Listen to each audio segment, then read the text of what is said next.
Okay, today we're going to work on writing a function from having the graph. So what we have is the graph, and we are going to work backward. Instead of graphing a function, we are going to write a function from a graph. It's going to test our understanding of what these coefficients actually mean and how we use them to find what we want on the graph. Okay, so let's start with a very simple example. This is example 1.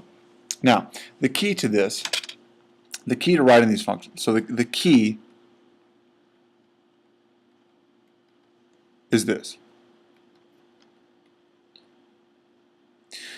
Pick something easy.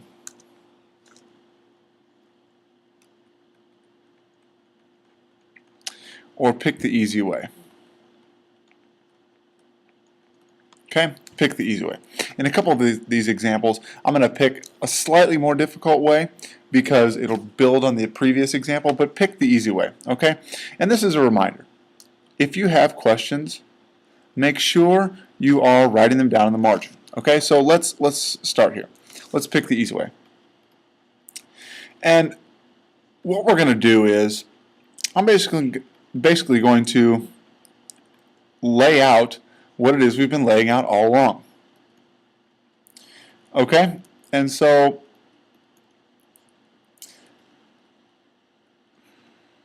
I've got these 4 basic things that can happen to the graph. Well, let's look. The amplitude. Normally, when I have a curve, the amplitude is going to be 1. But when we look at this graph, we see that we need to make a decision. Is it a sine or a cosine? Well, y is going to be a cosine in this case, or a sine in this case, because it starts low and goes in an S. So pick the easy way. We could pick cosine and we'd have all these kinds of crazy things, but just pick sine. Okay, so I'm going to write out the general equation for sine.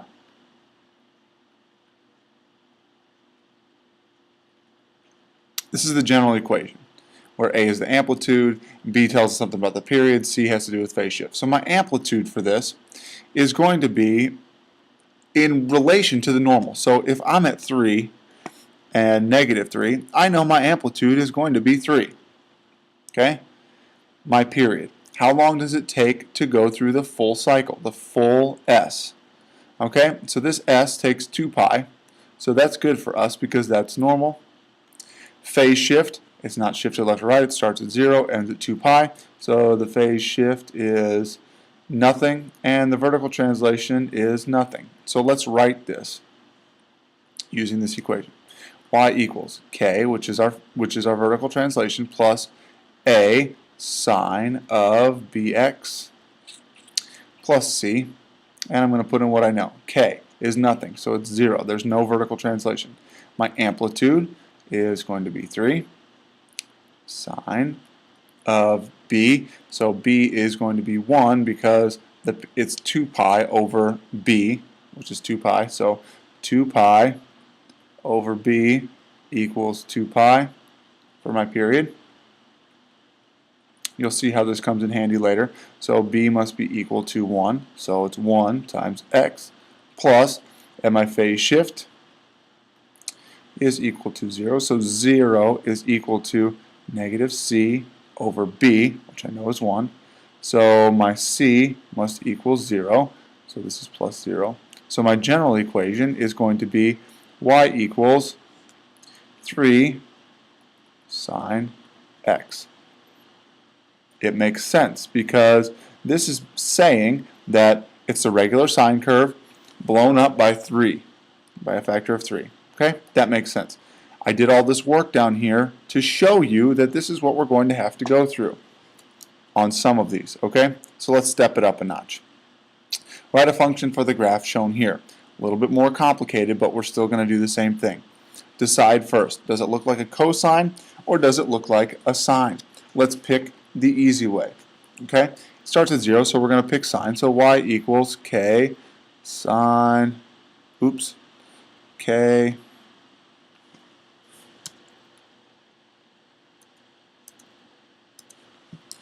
plus a sine bx plus c. Now, amplitude. Is there any amplitude? Yes, looks like 3 to me. I love it. Okay? Now, period. How far does it go before it starts to repeat? Let's look. Well, it looks like it only goes pi before it starts to repeat. So these two things. So my period now is going to be pi. My phase shift. Is there any phase shift? Looks like it starts at 0, so still none. And my vertical translation. Let's look.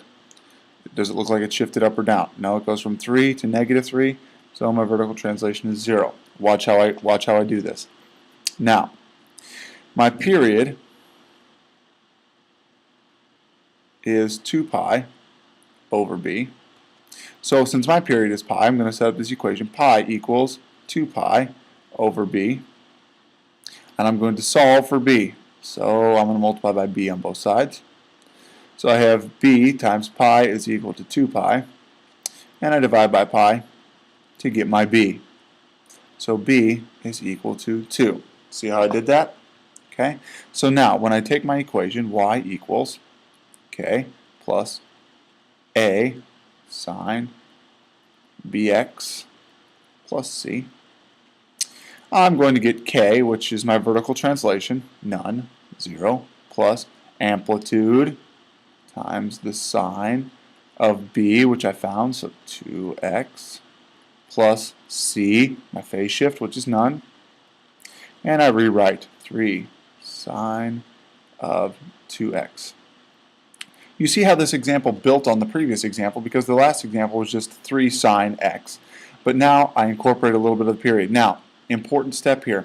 Set what your period is equal to 2 pi over b, because this is not b. b is what you divide 2 pi by to get this. Okay? Let's build again. Okay? If you want to see if you can do this one on your own, it's a derivation, or it's based on the previous example. I'm going to give you a hint. There's a vertical translation thrown in. So see how far you can get before you have to stop. Okay? So outline your amplitude, period, phase shift, vertical translation. See how far you can get. Pause it here. See how far you can get. If you have questions, write them in the margin. After the pause, I'm going to come back and do this example with you. We are back from the pause. It still looks like a sine curve because it's going to start low. Okay, pick easy, easy, easy. Otherwise, we'll have to deal with phase shift. We don't want that. Pick easy. It looks like, to me, that it's been shifted up. Okay, so it's going to be a vertical translation. So everything has pretty much gone up. But it's still going to be a sine curve. So y equals k plus a sine of bx plus c. I outline this every time, guys. You should do this on your paper as well. Now, amplitude, period, vertical translation, phase shift. Now, my amplitude looks to me to be something like we've seen before. If I go to where this should be, my amplitude is the difference between the upper and the lower value. So let's assume that this should be on 0. So this should be down 2. This one should also be down 2 to be on 0. And so what that means is our amplitude is 2. Okay? Our upper value is 5, -1. So if I have 5 minus a -1, my difference in my high and low values is going to be 6 over 2. Okay? Now, I can get confused here. The amplitude isn't 2 because it's moved up. That's my vertical translation. Okay? My amplitude is based on this down here. Okay? So that's a common mistake that people make, is saying amplitude. Well, it's at 2, so it should be 2. It's not 2. It's the difference between the high and the low values. So my amplitude is going to be 3. A good way to think about this would be to say, if it were not vertically shifted, how high would it go up? So what point is supposed to be on 0? What's the high point from there? So the difference between 2 and 5 is 3. The difference between 2 and -1 is 3. Okay, so my amplitude is 3. Now, period. It goes through this curvature here. before it starts over, and that's at pi. So my period is once again pi. Phase shift. My 0 isn't left to right at all, so my phase shift is still 0. So let's see how this translates. If my period is 2 pi over b, then pi is equal to 2 pi over b. So b must be equal to 2, just like in the previous example. So when I rewrite my equation,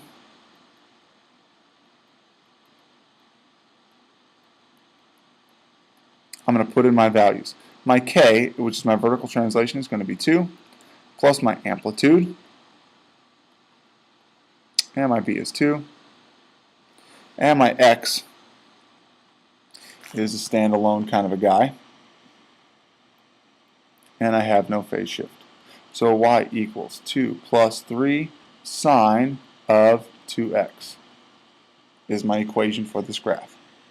It's a system, guys. It's the same system that we've been using.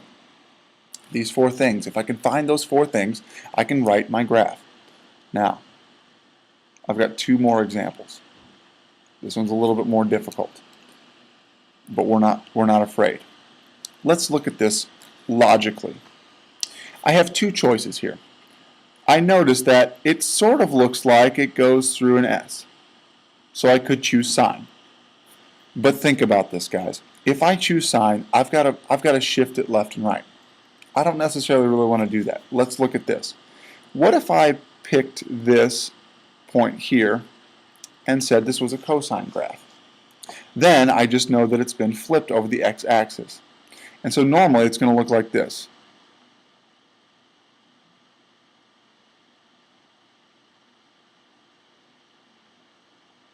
Right? And so instead of shifting it left and right, I can just flip it over. So we're going to choose cosine this time.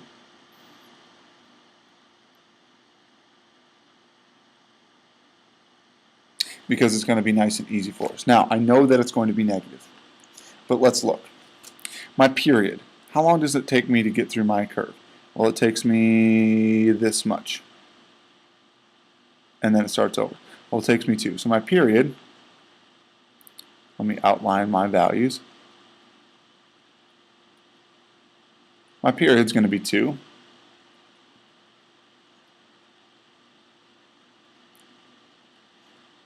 Okay, so my period is going to be 2. So what that means for me is 2 equals 2 pi over b.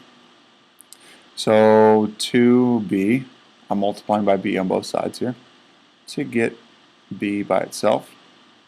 2b is equal to 2 pi, divide by 2, so b is equal to pi. Now, amplitude. What does my amplitude look like? Let's look. If I'm here, and I look to my upper and my lower values, I'm at -5 minus 5.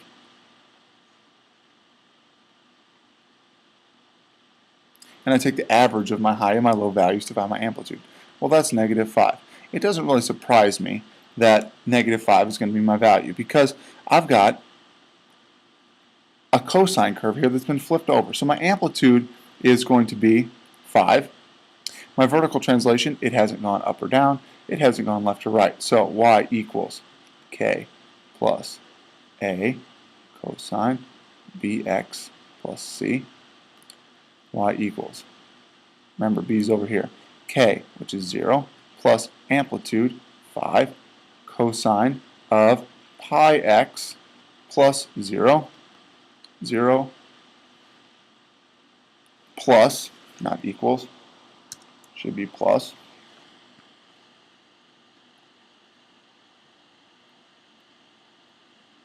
cosine pi x. Now, the thing that I'm missing here. Remember, my amplitude was -5 because I found out that this is flipped over because the normal cosine curve starts high and ends high. Well, this one starts low and ends low, so how I'm going to account for that is I'm going to add my -5 in here. So my actual value is not y equals -5 cosine of pi x. Okay?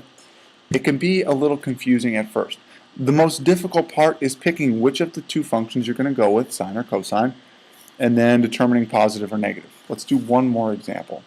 This one's going to involve some phase shift, and so we're going to look at it like this. Now, there's a couple of different ways to do this.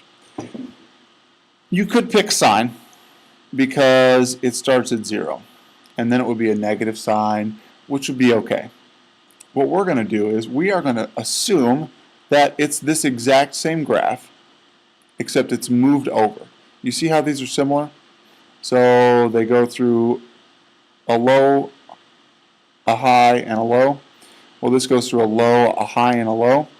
Okay? So we're just going to assume that it's been shifted over this much, 0.5. It's been shifted over a half, because we need to learn how to do this. So y equals k plus cosine of bx plus c.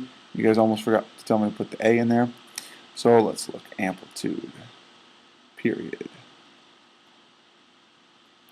Phase shift, and vertical translation. Well, my phase shift, compared to this graph before, is going to be 0.5. That's not really going to tell us anything, but we have it now. We're going to use that in a minute. And our amplitude is still going to be -5 to 5, so there's going to be a total of 10 here. So 10 divided by 2 is going to be 5, so our amplitude is 5. And we remember, of course, that it's negative because this has been flipped over from the original, just like up top. Okay. Our period is going to be 2 still, and we have no vertical translation.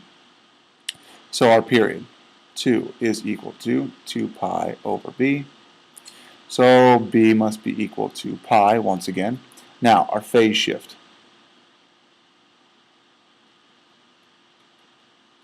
equals -c over b. You remember this from the video last time. So -c over b. Well, our phase shift is 0.5. So 0.5 is equal to -c over our b, which is pi. Some of you are getting scared. I know. Don't worry. Watch how this happens. I'm going to solve for c by multiplying by pi on both sides. Now, this is going to be 0.5 times pi, which is 1/2 pi, which is pi over 2, is equal to -c. And I don't want -c, I want positive c, so I'm going to divide by -1. So c is equal to -pi over 2. See how I did that? Fractions, guys. Algebra, guys. Okay? So now I'm ready. I am completely ready to write this equation. I've got y equals k plus cosine bx plus c. So y equals, and now k is our vertical translation, which is 0, plus -5 cosine of bx plus c, which is -pi over 2. So I dropped the zeros. -5 cosine of pi x.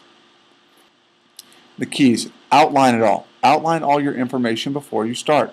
And then it's just a couple of algebra problems. One algebra problem here, 2 algebra problems here. We come to our conclusions, and we plug them into the equation. That's it. That's all I got for you guys. We'll see you next time.